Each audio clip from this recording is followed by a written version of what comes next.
Arterial blood gas एक बहुत ही important topic है कॉम्पिटिटिव एग्जाम्स के नज़रिए से भी और मोस्टली ये हमारी थ्योरी एग्जाम्स में भी पूछा जाता है। तो आज हम पढ़ेंगे एबीजी एनालिसिस के बारे में बहुत ही आसान तरीके से, यानी कि आर्टीरियल ब्लड गैस, यानी कि हमारी जो आर्टरी में ब्लड है उसके अंदर गैसियस जो गैसेस हैं उनका एनालिसिस हमें करना है कि नॉर्मल है या क्या प्रॉब्लम है उसके अंदर। तो इसके लिए हम एक टिक टैक तो एक टेबल बनाएंगे जिससे हमें सब कुछ क्लियर हो जाएगा।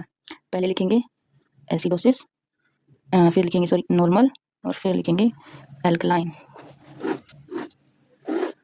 पहले नॉर्मल वैल्यूज लिखेंगे हम। पीएच कितनी होनी चाहिए ब्लड की 7.35 टू 7.45। और CO2 कितनी होनी चाहिए ब्लड के अंदर 35 टू 45 mm ऑफ Hg। हम ये करके चलेंगे कि जो कार्बन डाइऑक्साइड है वो बूढ़ा हो चुका है, लगभग 35 से 45 साल का, जो सिर्फ 2 ऑक्सीजन कैरी करके चलता है। इस छोटी सी स्टोरी से हम इसे याद करके चलेंगे, ठीक है। दूसरा क्या होता है, बाइकार्बोनेट होता है, ठीक है, बाइकार्बोनेट।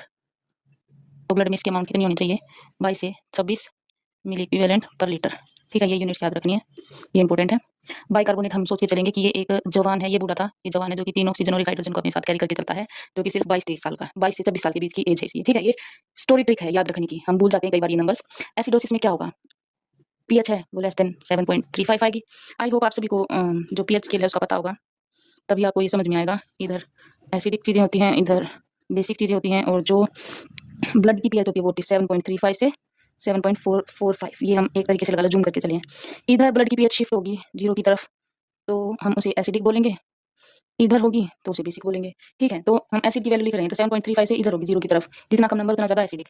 पीएच 7.35 होगी और इसमें क्या होगा, मोर देन 7.45 होगी इसको। और जो बाइकार्बोनेट है उसमें क्या होगा, सेम चीज़, इधर वाला इधर लिख दो और ये इधर वाला इधर लिख दो, जिसको याद नहीं रहता उसके लिए, ठीक है। लेस देन 22 होगा तो एसिडिक, मोर देन 26 होगा तो बेसिक, ठीक है। ये जो CO2 है ये हमेशा उल्टा चलता है। इसमें क्या है, मोर देन 45 होगा तो एसिडिक और लेस देन 35 होगा तो बेसिक।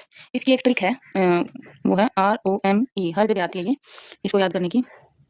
रेस्पिरेटरी अपोजिट और मेटाबॉलिक इक्वल। रेस्पिरेशन वाले में जो कार्बन डाइऑक्साइड की वैल्यू है वो अपोजिट होगी। अगर रेस्पिरेटरी बढ़ रहा होगा तो ये कम होगा, कार्बन डाइऑक्साइड कम मिलेगा। अगर कम होगा तो ये बढ़ता हुआ मिलेगा, मतलब वाइस वर्सा। मेटाबॉलिक में ये बढ़ेगा तो साथ में CO2 भी बढ़ेगा। एक चीज़ आपको याद रखनी है, जो CO2 है वो हमेशा एसिडिक होता है, और जो HCO3 है ये हमेशा बेसिक होता है, यानी एल्कलाइन, ठीक है। जहाँ भी इसमें प्रॉब्लम मिले, यानी ये नॉर्मल वैल्यू से अलग मिले, तो समझ लेना मेटाबॉलिक प्रॉब्लम है। जहाँ भी CO2 से रिलेटेड मिले तो समझ लेना रेस्पिरेटरी प्रॉब्लम है। अब ये आपको देखना है वो वैल्यू एसिड की तरफ है या फिर वो वैल्यू एल्कलाइन की तरफ है, तो उसी तरीके से लिख दोगे। अगर एसिड की तरफ होगी तो बोलेंगे हम रेस्पिरेटरी एसिडोसिस, अगर एल्कलाइन की तरफ होगी तो हम बोलेंगे रेस्पिरेटरी एल्कलोसिस। आई होप आप समझ गए होंगे।